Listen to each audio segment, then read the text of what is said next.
Assalamualaikum warahmatullahi wabarakatuh.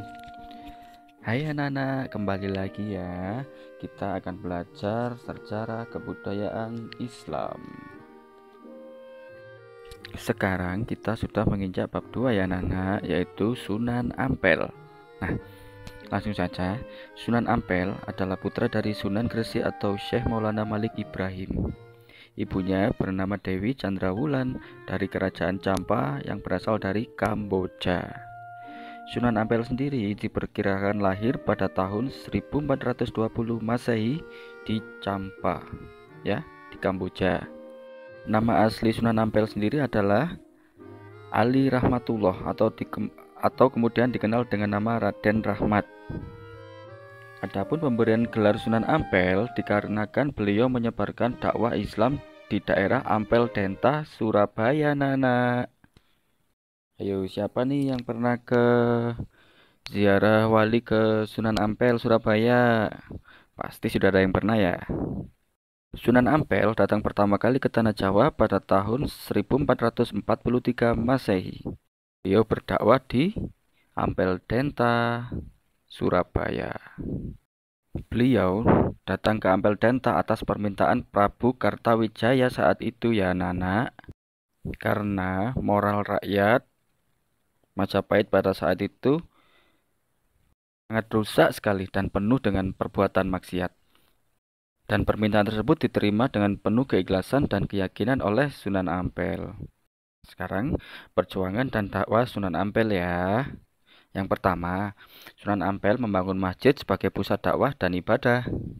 Masjidnya pun sampai kini juga masih ada loh anak-anak yang dikenal dengan Masjid Ampel. Yang kedua, mendirikan pondok pesantren. Yang ketiga, menciptakan kaderisasi para mubalik, para pemimpin Islam yang akan datang. Kaderisasi juga dilakukan kepada dua orang putranya yaitu Maulana Magdum Ibrahim dan Hosim Syarifuddin.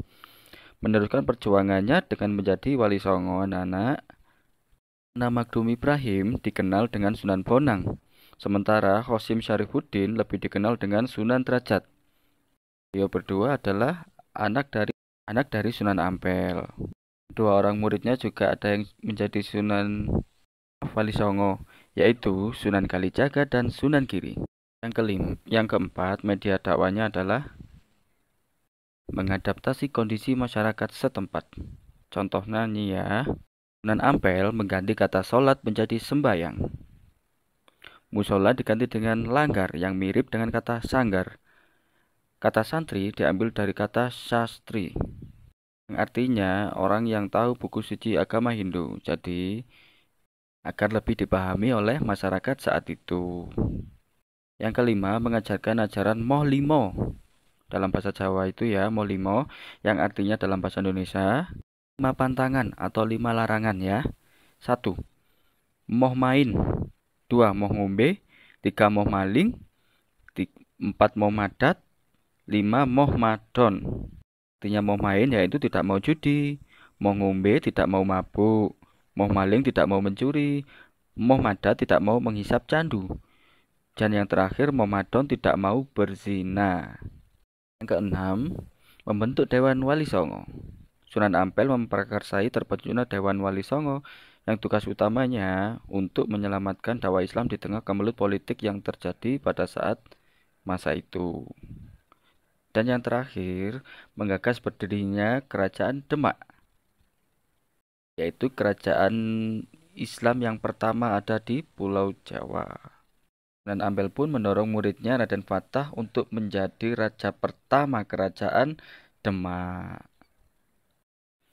Nah, itulah beberapa metode yang diterapkan oleh Sunan Ampel untuk menyebarkan agama Islam di Ampel Denta, Surabaya, Jawa Timur saat itu. Tapi perkembangan Islam pun tidak hanya di Jawa Timur, bisa sampai seluruh ke Pulau Jawa berkat metode Sunan Ampel tersebut. Akhirnya, setelah Sunan Ampel dakwah hampir 20 tahun, beliau menghembuskan nafas terakhir atau menghadap Sang Pencipta pada tahun 1481 di Demak. dimakamkan di Ampel Denta, letaknya di sebelah barat, tidak jauh dari Masjid Sunan Ampel yang pada saat ini juga masih berdiri dengan kokoh. Kapan-kapan kita ziarah ke sana yuk. Hei, sambil jalan-jalan. Nah, itulah anak-anak ringkasan kisah dari Sunan Ampel. Terima kasih. Wassalamualaikum warahmatullahi wabarakatuh.